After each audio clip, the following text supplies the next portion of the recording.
Fairview's coffee has mysteriously gone missing.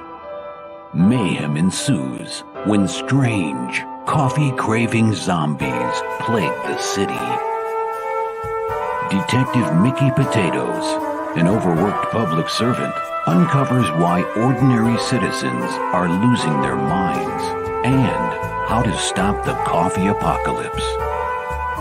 But it involves the mafia.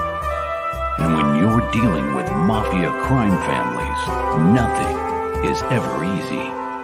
The mafia controls everything in the city, including the police, including him. If he breaks the mafia, they will break him. So, the city is without coffee. The city is burning before his very eyes, but he's powerless. Detective Potatoes has the power to stop the coffee apocalypse, but if he does, he could lose everything.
What is Path of the Pale Rider anyway? Is it a comic book?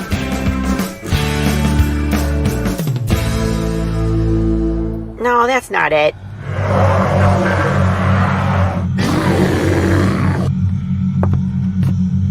Is it this? What the heck is Path of the Pale Rider, man? There's no way this is right.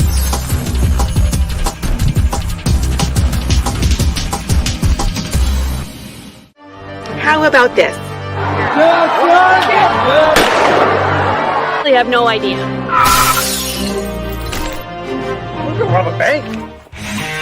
Oh, it's this.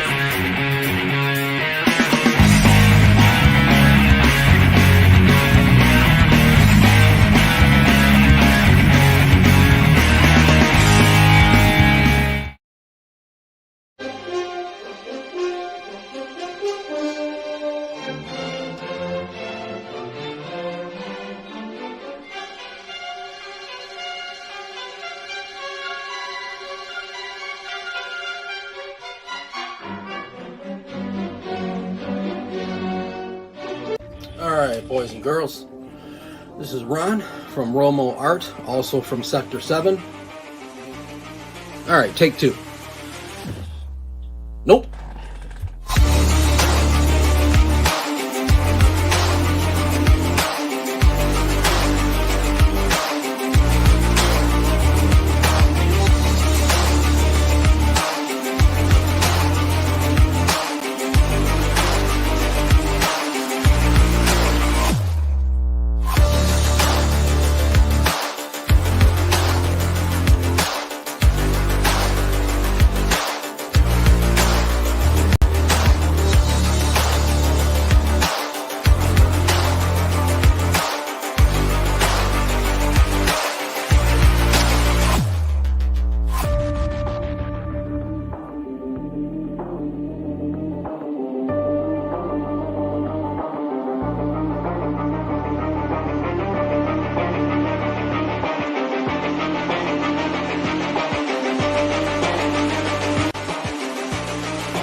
What's going on? That was a new sound. Yeah. How are we? We got new background too. You're not turned the other way because we got a guy coming in the house and like fixing fixing the wall and shit. Gotcha. Yeah. How you doing? So, you know, life. It's a Monday. It is a Monday. It's a Monday in Matt's world. Here's Matt's picture. There it is. Yeah. It's a Monday in Matt's world every day. Yeah. No, just kind of back trying to figure out solutions for vehicle issues, and you know, not really feeling that whole thing. So that's been my night so far, is just trying to figure out what in the world to do with that stuff. So yeah, What can we do? it's not exactly the most like blood doesn't exactly get your blood pumping, I guess. Is there anything we can do to help, or? I mean, do you have well, you don't own firearms, but I can loan you one and you could just, take me out back. Well, funny enough, I do own, I own more than none at this point. Oh, nice. Yeah. Well, when we thought the world was going to end, because it looked like it was going to end, I bought a few tools. So Sure. Yeah, no, that's cool. A few tools is always good to have around, for sure. Yeah, you always need tools. Exactly. So, Brittany wanted me to ask you. She wanted me to ask if you have, and I know that I do on a little thumb drive, but if you have any of our old audios that we did at your house for our show, do you still have those? Yes. However, I got to remove. They're on the hard drive that is in the laptop that's defunct. So, okay, all right. What I have to do is I have to rip out that hard drive, and I've got a new all-in-one. It's not new, it's used, but I've got a new all-in-one, and my hope is that I can take that apart and install my old hard drive into it. And I think it should work. In theory, it should work. I've never actually toyed around with all-in-ones too much, but usually we just need to give Pops a show for Christmas Monday. For Christmas Monday. Gotcha. Monday, yeah, something already pre-recorded, so we can just play something. And I mean, I have that thumb drive. It's just that we have rearranged the living room since then, and I just have to find that little guy. Right, and worst comes to worst, I could just scream at the screen for about an hour, and that would probably be, if you're not doing anything else on Christmas. Christmas morn. It would be cathartic, and it'd probably get as many views as what we already do. So I guarantee you that would double our views. It might. And people just be watching in confusion, like, why is this bearded man screaming? You know what? Let's just do that. Let's just plan that, because that would really help out a lot, I think. Yeah, so for sure. What I came up with for today, as I was lying on the couch in my interrupted morning sleep because the guy came here to fix the walls early, I figured I got to talk about something. I've seen a few things on YouTube, which I don't really watch them, so I figured we could do our own thing. I've seen a few people wonder if Marvel and DC, mainstream comics, let's just say mainstream, which is really only Marvel and DC and Image, if they can make a comeback. Do we want them to make a comeback? We could add that to the talk as well. My answer will be they can make a comeback tomorrow if they wanted to. So the answer is yes. In my world, everything, you know how I think everything's being done on purpose. They're ruining all culture, all everything. If they wanted to, it's not about money. So if they wanted to, tomorrow, they could make a complete turnaround. I'm buying Captain America again. I'm buying the things that I've loved since childhood again. And I think most of us would. I think there's a little bit of an audience that has gotten bored enough to walk away permanently. I don't think that'd be most of us, though. I think most of us would come back. And so that's my answer. But the second part is, but they won't. So the answer is yes, they can, but I don't see it happening. I don't think they will. So what do you think? Hang on, let me check my notes here. No. Good show. See you next week. No, I'm just kidding. No, I'm teasing, of course. I personally, I'm in agreement with you. I think it could be brought back, but how you do that is, I think it's complex. First off, like you said, you got to want to write good comics more than push an agenda. I don't foresee that happening anytime soon. No. I think you have to make comics affordable again for most people. And when I say most people, I mean kids. Like, you have to make comics something that a kid actually wants to pick up again. Because that was how we were created. We fell in love with the stuff as children. And now, it's funny. I'm going to get off on a slight tangent here, but we have time. It doesn't matter. Yeah, right. Yeah, we've got an hour to kill, right? Yeah, it does. The other day I saw a toy being released for Godzilla and Kong, The New Empire, right? And it's a remote control Godzilla. It moves, it roars, it blows smoke out its mouth. It's a cool toy, right? Yeah. It is not something that, in my opinion, is beautifully sculpted. It's not a collector's sculpt. This is made for a child to fall in love with. And I really like that. Like, I think that's awesome. I mean, I estimate this toy will probably cost $40-$50. And immediately the reactions I'm seeing to this are adult collectors going, this looks like crap, blah, blah, blah, what, and I said, or someone made made some comment about, the look of it.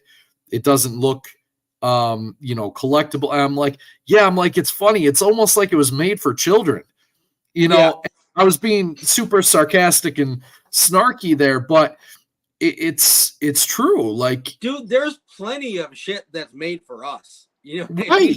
There's probably more shit that's made for us than there is for kids at this point. That's what I mean. But it's kind of created this issue now where comics have been for the, the adult nerd for so long, or at least marketed towards us and only available. Like, where are the comic books that are next to the cash register as mom and dad are checking out anymore? Like, you don't have that. And and then you wonder why the medium's dying. It's because all the guys that fell in love with it are 40, like me. Like, you know what I mean? Like, you didn't keep it going. You didn't make it about what it was about. Like, we would have still loved it. Look, those stories were cool when we were kids. They're still cool now. We still look back on most of them with fond memories. But no 9-year-old kid is usually talking mom into driving God knows where in order to find a comic shop anymore. Yeah. Like, because guess what? They're not that common. Dude, before the culture war crap, I think that could probably be considered the biggest hit that comic books took, was the direct to market, like the direct to comic store sales. When they came, right. And I've heard that numerous times. And I would say, that's probably the biggest hit that comic, because you didn't get the new people. You didn't get the walkers by, you didn't get the wandering eyes. Like, if you're going to, no one just, and I've been in some comic shops where they're like almost hidden inside like malls. And you're like, so you're going there already liking comics because you got to find the fucking place. Right. Right. So I would say you're right. So it's funny. I didn't even take that into consideration. So what I was thinking more of, could we get, it's kind of shitty, but could we get back to the way things were like, 7-8 years ago? And now that you brought that up, 7-8 years ago, we were still worried. Things weren't that great, but they're so good now that 7 or 8 years ago, we'd be like, yeah, we'll take it. We were at least treading water. We'll fucking take that. Because now, the whole thing's drowning. It's almost done. I think you got to go back even a minimum of like really 12 to 15 years to get to a place where it didn't just completely suck. Like, I mean, it's 2023. I think you're right. Like, some of the last Marvel books that I loved to read, I mean, it was like 2012. I know the year. It was like right. Yeah. You're right. It goes by fast. Holy shit, dude. Right. It's at least, I'm looking at least a decade. Probably 2010 is to me the last 8 years time. Would be like 2016. Holy shit. Yeah, like you're right. It'd be 10. Yeah, 8 years is like 2016. What the fuck happened? Right. Well, wow. Wow. The world did. The world so like I just lose track of time. That's crazy. Right. Yeah, it is. It is crazy. So I'm sitting here thinking, yeah, you got to go back to 2010 to 2012 to even have fun with it again. And yeah, and even then, like I said, like everyone was worried because sales are dropping and this and that, just because of other media, and comics can't really compete. Once video games hit a certain point, you couldn't really compete. It's hard to compete with a comic book. Not only the video games, but manga is always on the rise. So there's ways to do it. But yeah, it's cheaper printing. It's different kind of sales techniques. Getting them into the drugstores, getting them into Walgreens and stuff like that. Like that would definitely help. But at this point, I wouldn't want my kid to walk by a comic book at Walgreens because I don't know if Superboy is going to be making out with Iceman. Right. And so that's a whole. Ugh. So that's a whole separate issue. But to revive comics, one, like you said, there's all these different things I frankly am not interested in. I don't think the majority of young males who were traditionally the backbone of comic sales are going to be interested in. So you've got to kind of get that. I think back just months ago, I saw that screenshot circulating of this one alien basically lecturing the Thing on how he's not as big of a victim as she is. And I'm just like, I wanted to throw up. Was that was that like a real comic book page or something? Oh yeah. Like, hang on. Let me try and find it now. Fuck me. Now I gotta go. I've actually stopped myself. I remember, I think it was Michael Bancroft said something about like the amount of violence on Twitter. He's like, why am I constantly seeing people murdered on channels that I don't even subscribe to? And I was like, dude, it's the worst on the weekends. Like on the weekends are all, you know how many people I've seen get shot and stabbed on Twitter from CC, and you don't know what you're looking at until you see it happen. You're like, Jesus. So like I've gotten to the point now where I don't scroll more than like 5 things down on Twitter because it gets dark real quick. So a lot of these things I don't even fucking see.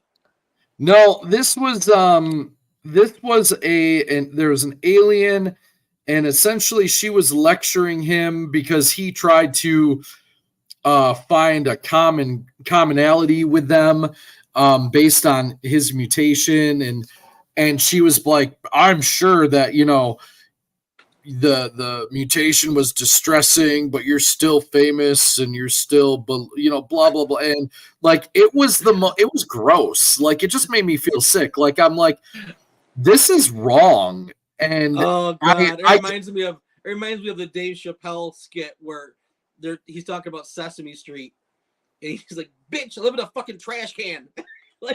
like he's made of mud. How much worse can his life really be? I think he could get a point, Jesus right. God, I know he's not a woman or whatever. Fucking who cares? Right. Yeah. Like it's really just like when you start to turn everything into who's got it worse, like it just creates a contest I don't want to be a part of. Like, no. Because they're all about feelings, but then they're like, oh well, your feelings are invalidated. My feelings are worse than yours. Right, yeah. Mine are my feelings are more important than your feelings because and here's the thing, like you can say, like, it's not the editors in chief that are actually making these calls. It's not. They're getting the emails from whoever owns Marvel and DC, which, is Disney. But guess what? Disney doesn't own itself. Disney, their top shareholders are fucking BlackRock and Vanguard, just like any other company in the fucking world. So all they do is just send down these emails. So we know, and that's how I know this isn't going to change, because these are not nice companies. This is not going to change. But it could theoretically change, like I said, overnight. It really could. And I don't think, now you brought up the point about it getting, if comic books were in like drugstores again and stuff like that, it could change in a big way. I hadn't even considered that. Like, yeah, I mean, if you where we were in like 2010, I think compared to now would feel like amazing. If you could get a decent comic book written for an affordable price point, one that mom's not going to freak out about. So I'm talking like $2. It's doable. It's not going to be high gloss, super heavyweight paper. It's not going to be made for the collector, but it's not supposed to be. Well, honestly, but it is. It is going to be made for the collector, because if it's good, it's good. If it's good, it's good. And you don't have to have. You could have like 3 different Batman books where one isn't as dark as the. I remember McFarlane did that with Spawn. They had the main Spawn, then they had, it was called like Hell Spawn, where it was R-rated. It was super dark, right? So even Spawn, as dark as it was, McFarlane made like a darker version for those people. And then there was a more like adult one called Spawn the Undead, where it was more like reading a Stephen King book. It was really, really only lasted 9 issues. And that, I swear to God, dude, that was my favorite Spawn series for a while. Nice. Spawn the Undead. So you could tailor different things, and it could all be good.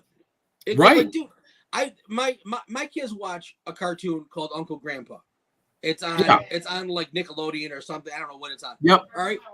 It is fucking insane, and it's for kids. It's completely bonkers. Yeah, but I laugh. I still World laugh of Bubble Gum or something like that's another one where it's fucking crazy.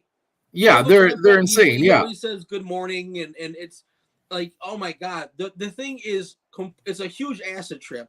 The kids love it. It's not made for me, but I still enjoy it.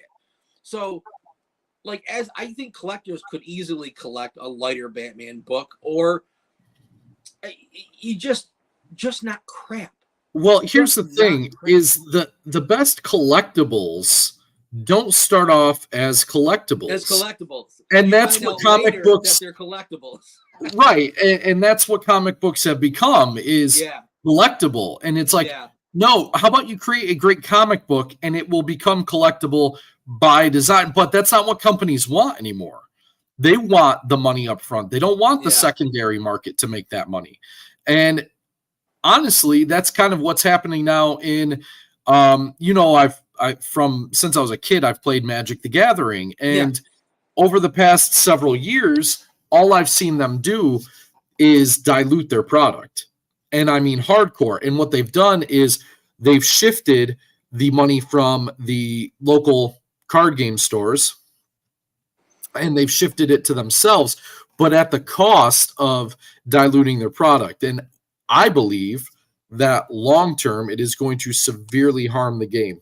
And I think it's already starting to do that. Because, so let me ask you this, because I know nothing about Magic. When you say dilute the product, what does that mean in the Magic world? So several things have been happening over the past several years. First, they've ramped up the release cycle to the point where there is new product coming out at a pace that almost no one but what they call the whales, the people with big money, can keep up with. So they pulled the Disney. There's like a new Star Wars movie every month, and right, the Disney. Okay. Yeah, so they're pumping it out at a rate that's really not realistic for anyone to keep up with, and they justify it by saying, well, not every product's for everyone. So you may want everything, but you're going to have to, obviously pick and choose what it is that you want. And then they have reprinted cards that were valuable as far as resale goes. Like the appeal is that you buy a normal pack of cards and you could pull a $50 card. Now it's probably not likely. You're not buying a $5 pack, which even $5 packs, I mean, just a few years ago were $4, and now even then they're going up and up and up with almost every release. And it's just like, now to really get anything kind of cool, you're buying an $8 pack, and you're hoping. And the thing is, the good stuff is not being put in packs, nearly as often, and that artificially drives the price up for a while until people crack enough packs, and then they're available. But they're also taking these value cards that are already out. Some of them been at, anywhere $50, $80, $100, $120, $150 for years, and they're reprinting the living crap out of them until they're $20. And now it takes a lot of that fun out of. Part of the fun of the game is you collect powerful cards, right? Now, yeah, you have to deal with some people who just have a ton of money and they go out and buy whatever they want, and that's how they get it. But others, they, buy a piece here, a piece there. They have to trade. They get a lucky pull in a pack. There was something enticing about that. Additionally, Magic had an identity, and I think that even over the past 20 years, that's kind of become less the case, because they always kind of kept it still within the realm of possibility. It became its multiverse. Truthfully, Magic did the multiverse thing before a lot of other things did. They just call them planes. They're on different planes. Yeah. And there's always, actually, since the inception of the game, there have been these characters called planeswalkers, and they varied in power. They got a huge nerf probably like 15 years ago, but they've been integral to the storyline of the game. And then they started introducing other planes. Like, one was based on Greek mythology, because traditionally it kind of had this pseudo fantasy feel, but now they're releasing like sets that have to do with everything. And licensed sets. Like, there was a Street Fighter Magic the Gathering product, and in my opinion, Street Fighter, I don't want Ryu fighting my goblin hordes. It has nothing to do with Magic. Yeah, it has nothing to do. Right, it has nothing to do. And now Magic has no identity. I don't even know what it is anymore. The cards that I had invested in and traded for and really held on to, for value, right? It is interesting. I'm seeing comments pop up, but they're just not holding any sort of value. So they've really just abused really their fan base. Like, they've tried to milk them for everything they're worth, selling them a more expensive product that is worth far less, and then adding everything in to where it doesn't really it's not even recognizable anymore. So let me ask you this now. All right. So before these type of decisions were put in place, were the number of players, the number of fans, was it staying good? Or did they start to make these decisions because the numbers started to dwindle a little bit and they had a knee-jerk reaction and got scared? No, the numbers were good. Truthfully, so what do you think drove these bad decisions? Just greed? Did they have it's Hasbro. Leadership? Hasbro is the parent company that owns Wizards of the Coast that produces Magic. And to me, Hasbro is a disgusting company. Like, I have almost no respect for them whatsoever anymore, because, I mean, everything from, overpriced collectibles,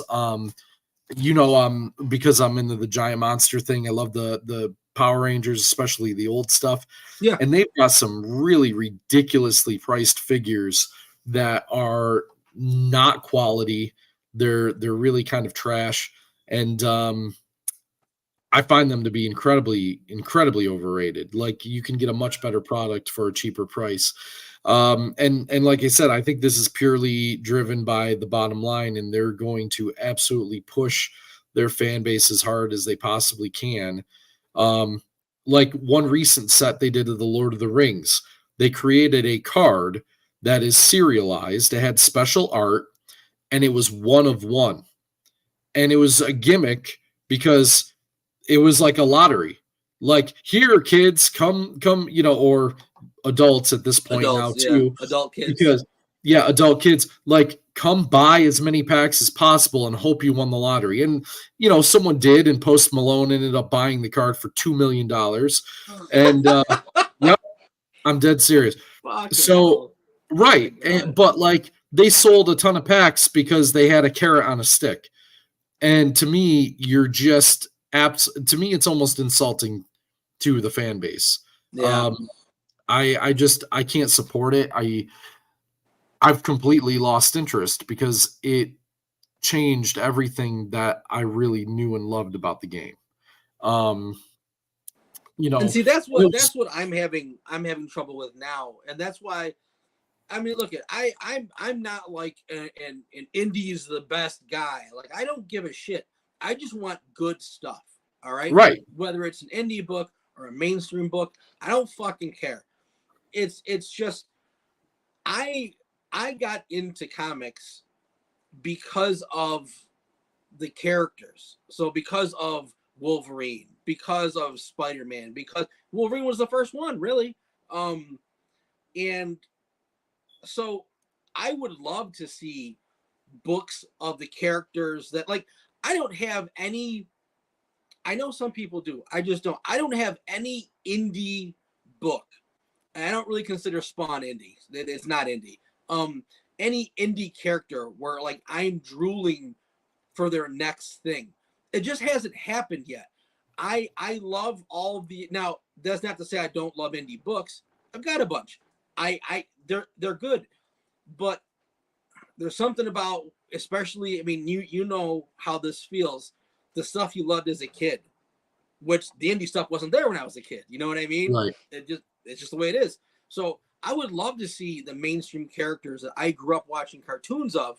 I would love to see them back and buying books, because the only things that I can buy now, and thank God that I missed a lot, the only things that I can buy now are old things that I missed. Brittany just bought me Captain America Winter, the complete Winter Soldier trade paperback. I never got it, and I'm like, holy shit, this is great, because I had it lined up on my tablet on like a free comic book site to read, and it's like, so I can still buy a lot, but it's old stuff, and it will run out. Right. And it sucks to think that there will come a time where, like, I'm done. I don't have anything else I want to buy because nothing else is being made. And it's like, it makes you lose interest in almost anything. Like, this is the stuff that before I had, I mean, for me, it's kind of personal, and maybe for a lot of people, because there's a lot of lonely people out there. Before I had a family, this is all I had. Like, before I had Brittany and the kids, like, this is really all I had. I was fucking miserable most of my life. And it was, so wait, I don't want to start getting emotional. I'm sorry. No, it's okay. It was a lot of misery in a long bunch of years, where it was the comics and the art and the stories and the excitement of collecting that kept me going. I didn't have anything else. I'm kind of, to be honest, man, I'm kind of there. Like, and if anyone is watching this, post, it's sad. Like, I feel like I gotta, like, watch what I talk about in my own life, because people watch me. So if you're watching me, guess what? I don't care. Yeah. I'm sorry for my little rant, but it's just weird how I have to think about everything. But I'm kind of there in some ways. Like, I have gone through one of I thought I had seen the worst. I really did. I thought I had seen the worst. And I really didn't understand how much worse it could get. And I've learned that, and I'm there too. Like, I'm a single dad. I have kids, and they're amazing, and I love them with everything I've got. But there's a void there. Like, and what do? I fill it with, I watch Godzilla stuff. I check out, Yeah. I look at cool action figures and I play with them. I don't play Yeah. with them. You know what I mean? I look at them. I put them on shelf and they look pretty. And That's and then I feel there's this weird shame that comes along with that. Like, oh, hey, like, Mr. O'Reilly, how are you? hi, how's it going? There's this kind of weird shame that comes up with that. Like, oh, who's gonna want a guy that, has a million Godzilla figures? And it's almost like, what do I even care anymore? First of all, the answer is the right person is going to want that. Because, I mean, the right person, honestly, you know what I mean? And let me see, digging on what Matt and I are laying down. Oh, thanks. It is. It's the right person's going to want that. And the thing is, until that person comes along, you've got something that makes you happy. And that's what the big thing for me was. You know what I mean? Like, it was the things like, yeah, I thought the same thing. Like I was like fucking 27 years old living in my sister's old room, and I had my Batmobiles lined up. Like, not exactly a place to bring a girl home to make a move. Not that I ever could. And it's like, but that was me. Like, that's literally like, I loved it so much. And now, I got Brittany and she was into it, and thank fucking God, it's just, it's funny because I think back to just a few years ago, and it's like, I had this really massive, retro game collection that I sold the vast majority of in order to accommodate having this person move in, and was kind of investing in that future. And it was a false, and I'm sitting there going, man, like, I should have kept the games, like, you're right, Jim. You're absolutely right, buddy. And I'm just, I'm definitely tired of, at this point, it's just like, I don't know what I have to, like you said, it's finding that sort of, it's a hobby, comfort in a hobby. You know what I mean? And it was excitement. Like, okay, so for me, being, I'm leaning more towards the blues, like I can very easily do. There's something about, even, okay, first of all, when I lived near a comic store, there was something about going there every Wednesday and just see, like, you look like Monday I'm going crazy, Tuesday I'm drooling, and Wednesday I'm there. And yeah, sometimes it's disappointing because I like a lot of Image books, which were fucking late all the time. But sometimes you come out with a fucking stack and you're like, oh my God. And it's just something to do that's not hurting anybody. I want a puppy. I know when we get a house, you can have a puppy. When it's not hurting anybody. I never did drugs. I never drank. I never smoked. I never went to fucking strip clubs. I just liked innocent shit. I liked what I liked. And it was always something, because every week there'd be new creations on that shelf. And it's fucking awesome, dude. And then you get shit that you didn't even expect to see because it's new, and you're like, oh my God, who the fuck is this guy?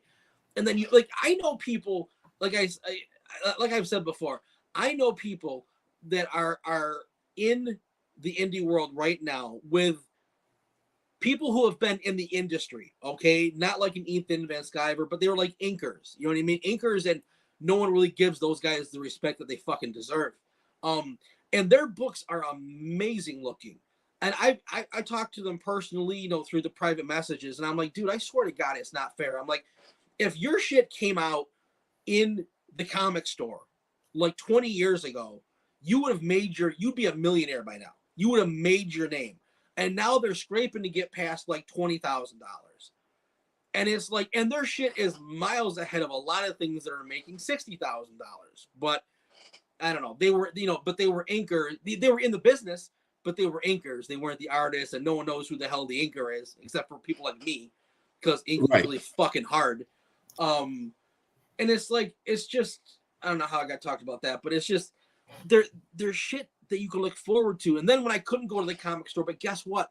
I could go to the Barnes and Nobles before they fucking closed and all this. There were bookstores that you could go into.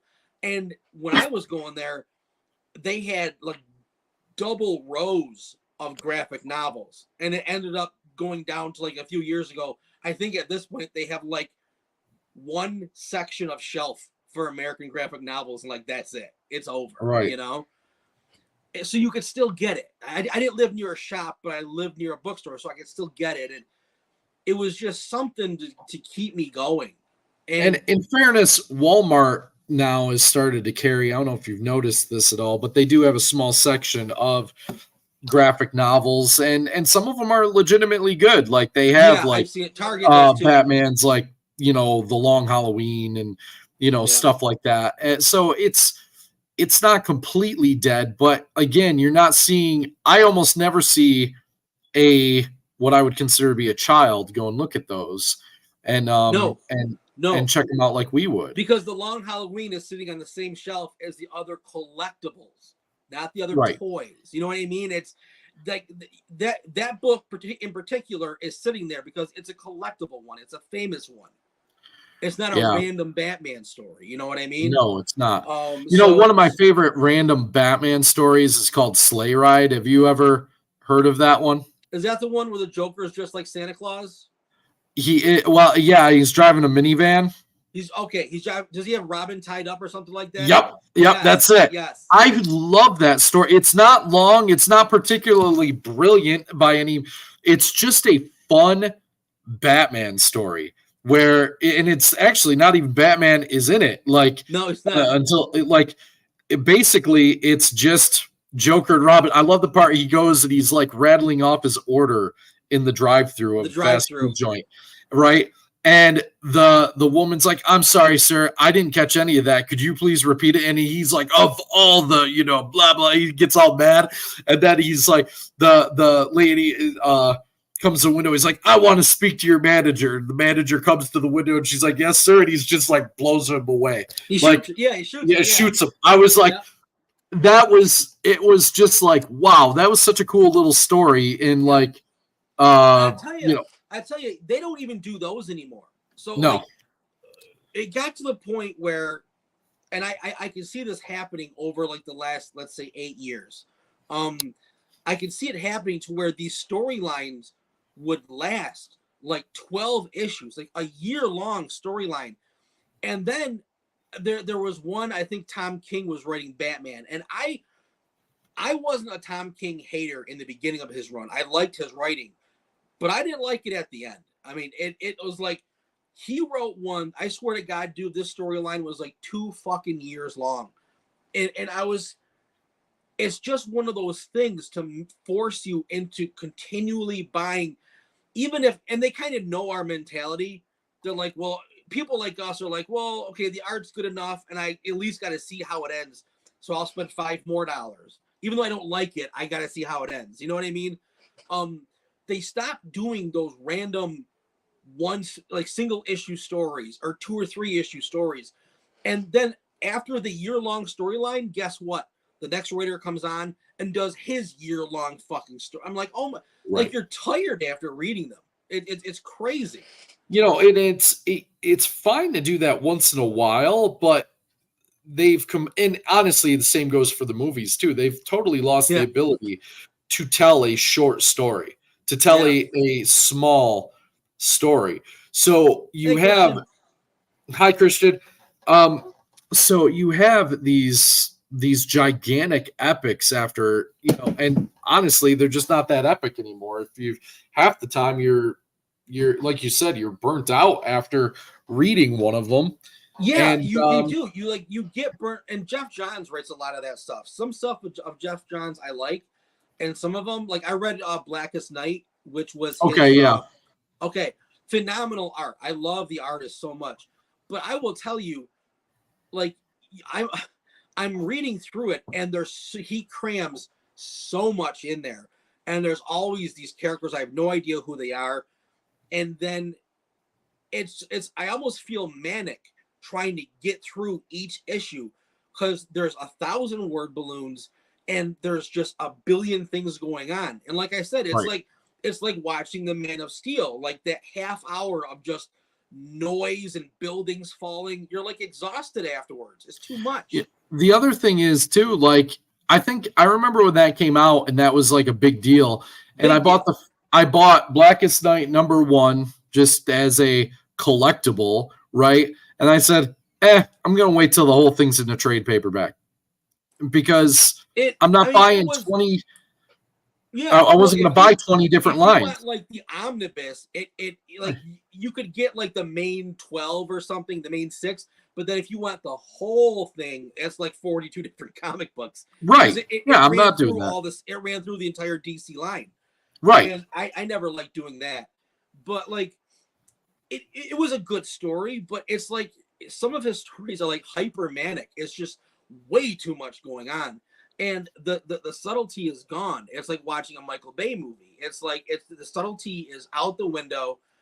And is it a cash grab thing when they do these big momentous things? Yeah, but it also like it's too much of what would be a good thing once every few years. Doing it every month, it kills it. It doesn't work anymore. And Right. So kind of bringing it back around full circle, I think you gotta, zoom back in on smaller stories. And smaller doesn't necessarily mean bad. It just means like instead of Spider-Man immediately going into the Avengers Civil War, you get to see him play around New York City a little bit. Give them some, give us some build up. Yeah.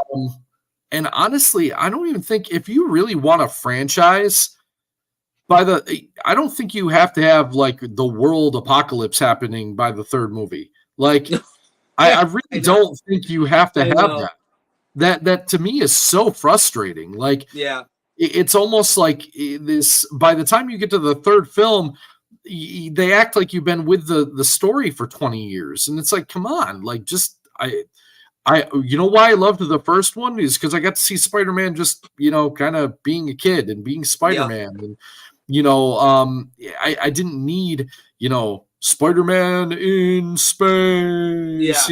Yeah. I know. I get it. Some of that stuff's cool, but one, you got to sprinkle it. It can't be constant in your face, over the top stories. You gotta, or like you said, they lose their impact when it's 12 issue stories. I actually had a thought today, and I don't know why I thought of it, but okay, there are a handful of very, very good editors during the last 70 years of Marvel and DC, like a handful, to where they caught a lot of flack. They may have been difficult to work with, but overall, their vision of what needed to be worked, and it sold comics through the comic book, not just through marketing ploys. You know what I mean? Right. And a lot of these guys were deemed like hard to work with, hard to get along with. They had tempers and stuff, and it's like, okay, but now I was sitting there thinking, okay, what if that's not the whole story? What if they were maybe angry or had a temper all the time? Because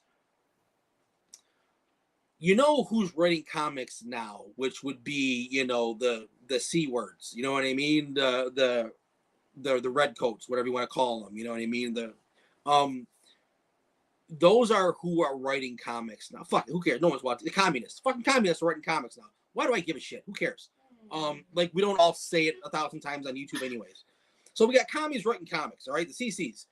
And but I was thinking, what if these guys were planted in decades ago? Like this plan to take down the country and the world, this isn't new. This is like, we were being warned. I've seen black and white footage of defectors telling us, yeah, they're already here, guys. They're in your colleges. They're everywhere. You just don't know it.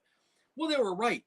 So what if this would have happened a long time ago had not those stubborn editors who no one liked kept correcting the ship that they wanted to push, they wanted to sink?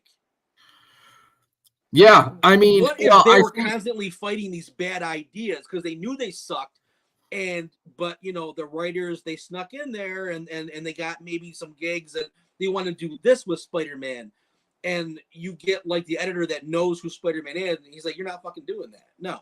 Right. Well, the editor's an asshole. No, maybe he was just keeping the ship on course.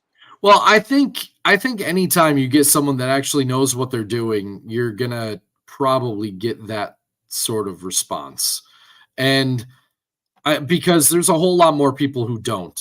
And that's a sad truth of it. Like, I'm sorry. Like, there's an old like platitude that's basically like, out of 100 men that go to war, 90 shouldn't even, they don't even, or excuse me, what was it?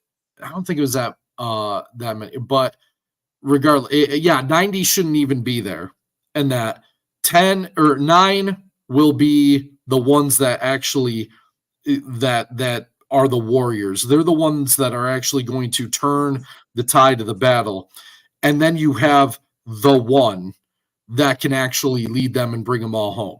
Like that was that, and I'm paraphrasing a little bit, but it's true. They've done statistics. And it is like they've done, like the military has statistics, like 70 to 80% of soldiers just like shoot above people's heads. They can't get themselves to kill another person. You know what I mean? And it's just, and then there's like a small group that are able to do it, but no, those numbers are fucking real.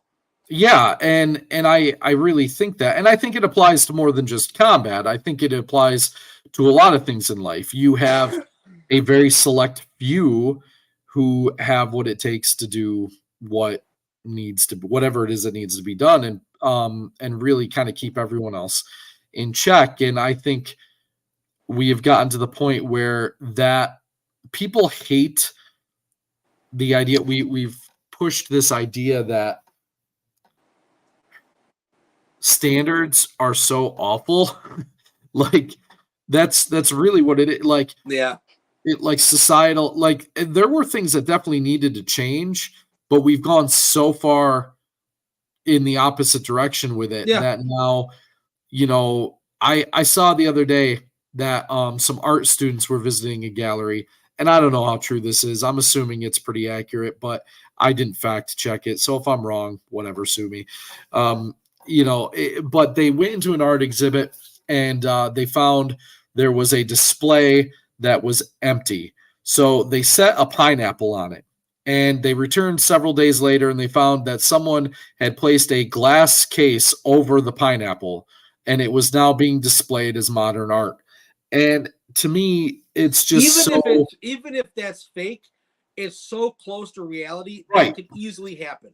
I can't even discern it from reality at this point. So the idea is, like, can Marvel and DC be fixed? Yeah, like it could. You could definitely start writing good stories. You could start marketing comic books in places like the cash registers at Tops and Walmart, and market them for a price point that moms could afford for their children, who's now going to say, hey mom, this Batman comic looks awesome, can I get it at the cash register? And she's going to be like, how much is it? $1.99. Okay. That type of thing. And it's not going to have the super amazing artwork that we all love, and it's going to look like a comic book did in the 60s and 70s. And see, and that's the thing. I actually disagree. The artwork, the line work can always be good. Okay, sure. The line work can always be good. The coloring isn't going to pop as much because it'll be on cheaper paper. However, that being said, dude, the colors they use now, even in Batman books, are fucking blinding. They're like bright neon and pink and shit. It's like, holy, way too much color. It's too much. So I don't even care if they had to dull it down a little bit. Sure. It's hard to look at sometimes. Yeah. So Forrest. So I think if you do that and you actually start writing good stories, and we know what that means, like at this point, like you got to actually start. I mean, we just saw Godzilla -1, which is doing stupid things in American theaters right now. Like it's raking in like a lot of money for a foreign film that you have to read subtitles. And it was made for $15 million fucking dollars. And actually, they just asked him about that because that number came from an interview where he was being coy about the dollar amount, and he said, "Well, it was more than 7, but less than 20." So everyone thought, estimated about 15. And when they asked him about the 15 million, he laughed and he goes, "I wish it was that high." Wow. So we're talking Thanks for less stopping than by, that. Forrest, by the way. And he produced an amazing story. And I just sit there and I go, man, Marvel, what are you doing? Because you got some of the best characters in the world that you have no idea what to do with. What are they doing? What are they doing? They're doing this. They're doing this on their taxes. That's what they're fucking doing. It's a tax scam. I mean, you know, you've got this Marvels movie that literally no one asked for that could have been. I legitimately believe there's nothing wrong with making the movie The Marvels, right? No, dude, if they made Ant-Man, if they made that successful, they can make anything good. Right. It's just the fact that they're not making anything good anymore. Yeah. They're really nothing to do just with female, nothing to do with anything. I don't give a fuck. If it's good, it's good. You know, right? And that's the thing. Like, I don't care if it's, you know, people always want to point out the, you know, they want to go to the bigot card like so fast, and it's not about that. Dude. If you're gonna do a bunch of female-led movies and make them suck, guess what? You're the one that hates females, not us. Right. We would have paid to see it. We don't give a shit. Yeah, it's sad that we end up with this mediocre product, because when you go back and look at Iron Man and what made it great, they're not producing anything like that. Not even close. It's not even close. You have bad acting with bad writing and bad special effects. Like, what do you want? Yeah. What are you expecting people to say about it? Right, it's our fault because it's like, it used to make me mad. It's like I can't even take this shit seriously anymore. If I would have to say the people that like live in this world, like the Van Skyvers and stuff, I wonder if they actually still get angry, because at some point you're just like, this is a fucking joke. Because I mean, that's how a lot of them make their living, off of the right versus left and all the SJW stuff, and that's where the bread and butter. Totally fine, whatever. Do your thing, but just don't fake like anger, because at this point, aren't you numb to it? Aren't you like, this is a fucking joke? Like, it's so much gaslighting and in your face. It's hard to take it seriously at this point. Yeah, there's only certain things I get genuinely like irritated with. Like I said, I brought up the magic, you know, aspect of it. That made me, at first you're like, okay, this is getting to be a little bit much, you know, hopefully they'll check themselves a little bit. And then it just went entirely off the rails. And finally you're just like, what are you guys doing? Yeah. You know, and it irritates you. You're sitting there going, what in the world? And you know what? Okay. I'm sorry to interrupt. I'll throw it's Van okay. Skyver, I'll throw Van Skyver and all those guys. I'll throw them a bone, because they need it. I'm coming at it from a different perspective. I don't think you can save it.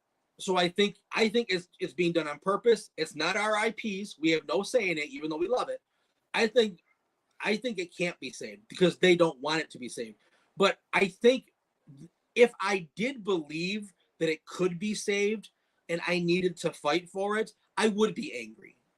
So I'm coming at it from a different perspective than they are. I think that they believe it can be saved, and I don't believe that. So I think it could be. I mean, like, I wash my hands. I'm just watching it sink now because it's not mine. I can't do anything about it anymore. If you gave us DC, that I guarantee you by the end of 2024, there would be like you and I could come up with some stuff. Oh, I truly believe that. I know that everyone can scoff at me and call me arrogant. I don't really care. Shit. I think then they should have funded Sector 7 so they could see how good we are. Yeah, well, oh, you know what's funny? Real quick, because we're about out of time, I see. But the other day I saw a post from our Indiegogo campaign, which was our very first one, get approved in some comic group that it was posted to. And you're the one who posted it. I wasn't familiar with the group, but they just approved the post. And I replied to it and I go, you know, I love to see this approved 6 months after the campaign has failed.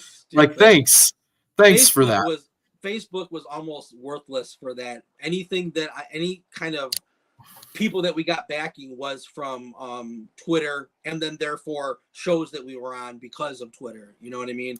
Yeah. And actually, we're getting some, you know, recognition. Like, people know we're out there, so I'm hoping this will be a new year. I've got some ideas on how we can make this happen, but whatever we do, the only issue is, and then we're over an hour, so we'll just wrap. We are, yeah. The only issue would be until I get the health food store, I have to get paid. So that's the thing. I don't know if our stuff is going to have to be on hiatus until I get the art store or the health food store. Right. You know what I mean? Because I can't have you pay me knowing how fucking you don't have any money. Like you're dad.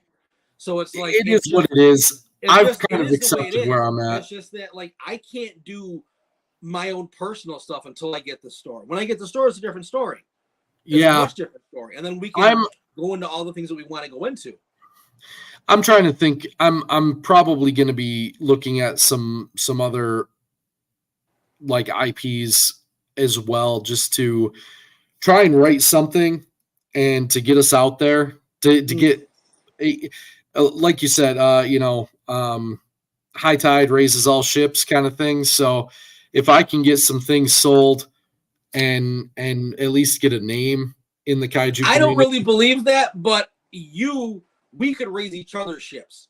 That's what I'm referring to. I don't think anyone else is going to benefit. I don't think anyone. No, I don't think Ethan's sitting there. How can we help those two guys that no one watches? I don't. I don't think any of them really can. Honestly, like I find that I'm not jealous. I'm glad they're successful. Oh, me too.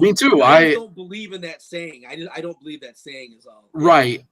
But what I'm talking about is you, because like I'm not gonna leave, you know, certainly not, you know, my buddy and partner in crime behind. I've got some other people that I would definitely try to bring along. In the interim, until I get the store, have one of them draw something, make a new IP, have one of them draw something, and then we'll get back to our thing. I've got another kaiju project I want to work on. I've titled, well, maybe I shouldn't say it. I'll tell you what. Don't say it. Let's end it here. And then if you want to say it, have a little write-up for next Monday. Okay. Sounds good. We'll talk about it. All right. Cool. All right. Thanks. We had a few people popping in. That was kind of nice. That was weird. Yeah, we had some viewers today. That was good. That was a nice change. All right. It was. Thanks, guys, for coming. Really appreciate it. And we will see you next Monday. Have a great one, Bo. Hey, yo, it's me, Pops Fan Marmalade, and you're watching the Hey, yo, it's me, Pops Fan Marmalade, and you're watching the Comics-Related Madness Network. Uh-huh. So come get some. CromCon.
Comic Books for Kids provides comic books to kids in hospitals and cancer centers across the U.S. It's a place where we can all work together to make sure every child has a comic book. 100% of all proceeds go towards the kids. It's about making a difference, and while they're in the hospital, allowing them to fly like a superhero, battle dragons, or rescue teddy bears. We are in every state in the country and now support over 160 hospitals. Every month, we add more. Visit cb4k.org.